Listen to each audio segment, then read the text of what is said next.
Okay, good morning again, grade 6 students. So today we will discuss our lessons in mathematics.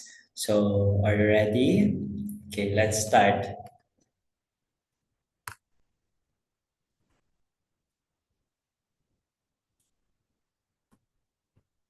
Okay, so our topic is about decimals. So what is decimal? So when we say decimals, it is a number shows parts of a whole. It includes fraction parts separated by a decimal point such as 2.70 and 32.5. So decimal places value. So for example, 3 is in ones, the decimal point, and after the decimal points, we have tens, hundreds, and thousands. So in here, for example, this 6.8 hundreds 34. So that is our example. So rules in adding and subtracting decimals. So, okay, so align the decimal point.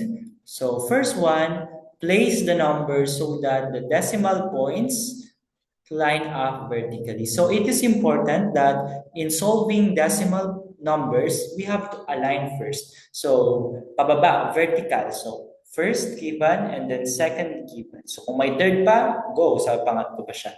So that is how we solve decimal. So kailangan muna i-align mo siya vertically pababa.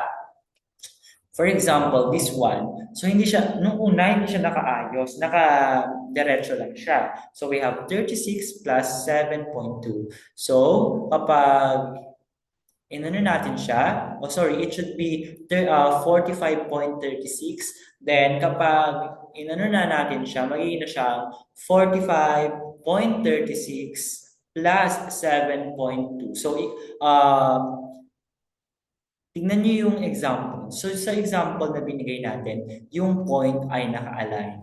And yung mga places din naka-align. Ang 3 ay nasa tens. Ang 2 ay nasa tens. Kaya magkatapat din sila. Ang 5 nasa ones. Ang 7 ay nasa ones. Kaya magkatapat din sila. So always remember to align the decimal point.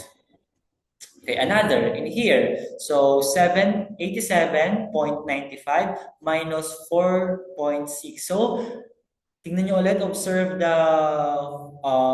given. So pinag-align ulit sila. Then pinagtapat yung decimal point from the first to the second, and also the ones na 7 and ones na 4, and also the 9 which is in tens place, and 6 na nasa tens place ay magkatapat sila. Because if you do not align them properly, ang sagot na makukuha po ninyo ay incorrect. So add or subtract as with whole number. So ignore the decimal temporarily and calculate as usual. So after you line up, then calculate for the answer. So subtract and add. So sometimes si teacher gumagamit ng malalaking words, so ay malalaking numbers. So matuto tayo na i-observe and to solve na may carry or kaya may borrowing. So for example here, so yan po. So nawawala yung point nila. Okay. Okay, then place the decimal point in answer. So in answer, kailangan naka-align din. Parang dito, so naka-align po sila. Hindi po dapat nagbabago yung position ng decimal point. So for another example, wait. So I have here. So, okay. So in here, we have rules again for adding and subtracting decimals. So the first one, we know that it is important to align the decimal points, place the numbers so that the decimal points line up vertically. So it is important, it is a must to align first the decimal points from the givens and as well as from the answer. Kasi kung hindi, for sure, mali ang sagot na makukuha ninyo. Next, ito yon yung align. So, in-align. So, kung mapapansin nyo dito, yung number 1, it is incorrect or right? Incorrect. Why is it incorrect? Okay, very good. Kasi hindi naka-align. Naka-align yung number but not the decimal point. So, sa number 2, it is correct because it is properly aligned. Okay, so add or subtract as whole number, ignore the decimal temporarily and calculate as usual. So in here, hindi pa siya naayos. So you have to align first. So ipag-align yung decimal places and as well as the decimal points. So something like this. So naka-align na ba? Very good. It's aligned already. So ang point naka-align, ang 4 and 1 na parehong nasa ones ay naka-align at ang 3 at 6 ay pareho din pong naka-align. So place the decimal point in that answer, keep it aligned with the numbers above. So as I told you earlier na hindi lamang po sa given dapat naka-align ang decimal point but as well as the decimal point sa answer. Kasi po kung hindi, for sure, mali po yung sagot po ninyo. So it is a must, it is a rule. It's like a golden rule in decimal addition and subtraction of decimal point to align decimal places and decimal points. Okay, so in here, so you get the sum na 38.96 kasi inalign nyo po. So 34.35 plus 1.61. So 5 and 1 magkatapat equals 6, 3 and 6, 9, and then copy the decimal point, then 4 plus 1 is, sorry, it should be 5, then 3. So sorry, there's a mistake in the answer, but the answer is 35.96. Okay, so I hope that this lesson help us relearn what we have learned about addition and subtraction of decimal points. So now, let's move on and discuss our topic, another topic, which is transformation of shape. So this is just a lesson na hindi kailangan ng computation. So it's more on understanding, remembering. So, okay, let's start.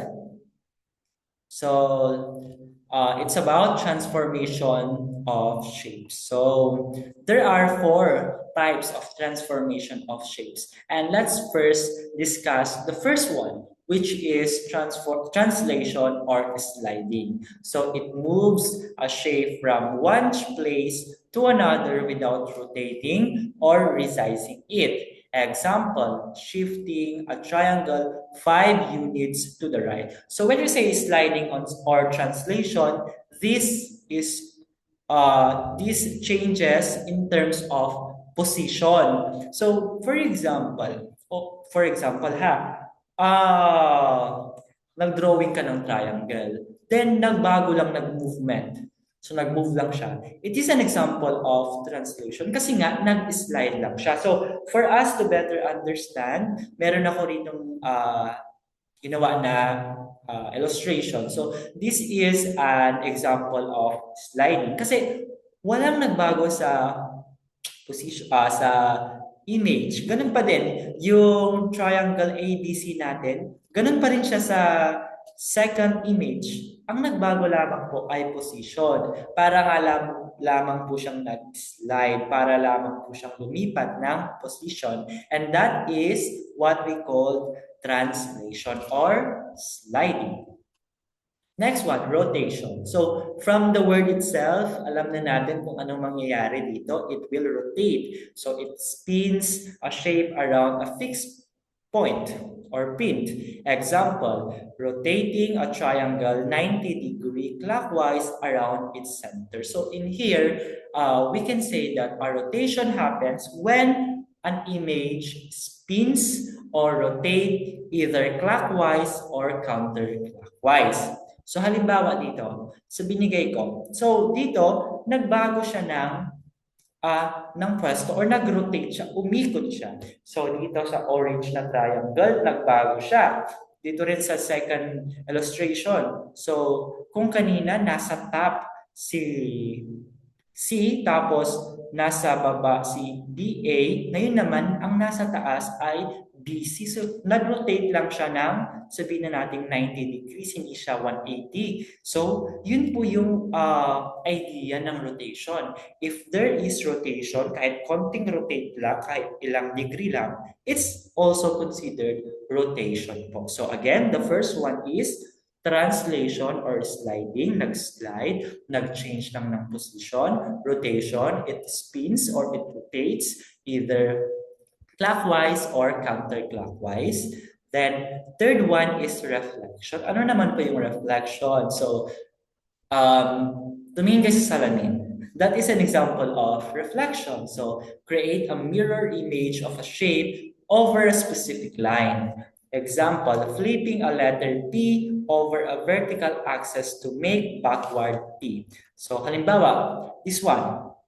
So, okay, para siyang tumingin sa salamin. So, dito, ang letter C sa first illustration, yung triangle na color blue, sky blue. So, yung letter C is nasa right side. Pero sa second image, nagkaroon ng reflection and then naging left side na siya.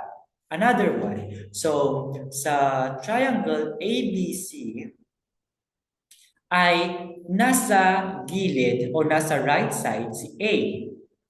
Nasa left sa first. Pero sa second, nasa right na siya. So meaning there is a reflection. Parang tumingin siya sa salamin. Kaya po, naging hindi na sila o magkatapat na sila. Kung ito, tumingin siya dito, ay katapat niya na ito. So, parehong ang inliliit ko ay nasa katuro sa mukha ko. Then, ito namang mga hindiliit ko ay nakaturo dito sa video. So, yun po ang example ng reflection. Next, dilation. What is dilation? So, enlarges or reduces a shape while maintaining its proportion. Example, a logo resized to fit a billboard or a business card. So, ito, dilation naman, as you observe, nagkaroon lamang po ng enlargement. Lumaki po siya or lumiit. Halimbawa, si letter sa first illustration, sa first na triangle ay maliit po siya. Yung color sky blue po. Pero nung nagkaroon ng dilation, nagkaroon ng enlargement in shape, mas lumaki na po siya. Ganon din po sa pangalawang illustration, yung yellow na triangle, lumaki po siya. So, nagkaroon din po siya ng enlargement. So, ibig sabihin, nag-dilate po yung image natin. So, yun lamang po. So, it's easy to remember kasi meron lamang po tayong apat na transformation shape. The first one is the sliding or translation. It is when an image slide or change in position. Then we have the rotation from the word itself, from its name, rotation. So there is a spin. It's either counterclockwise or clockwise.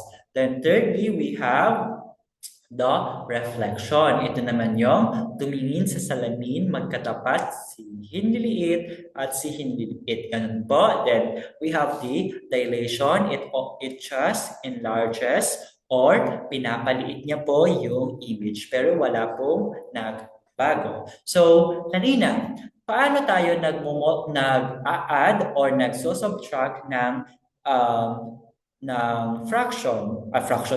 ng decimal numbers? Okay, tama. So, we just need to align. Align what?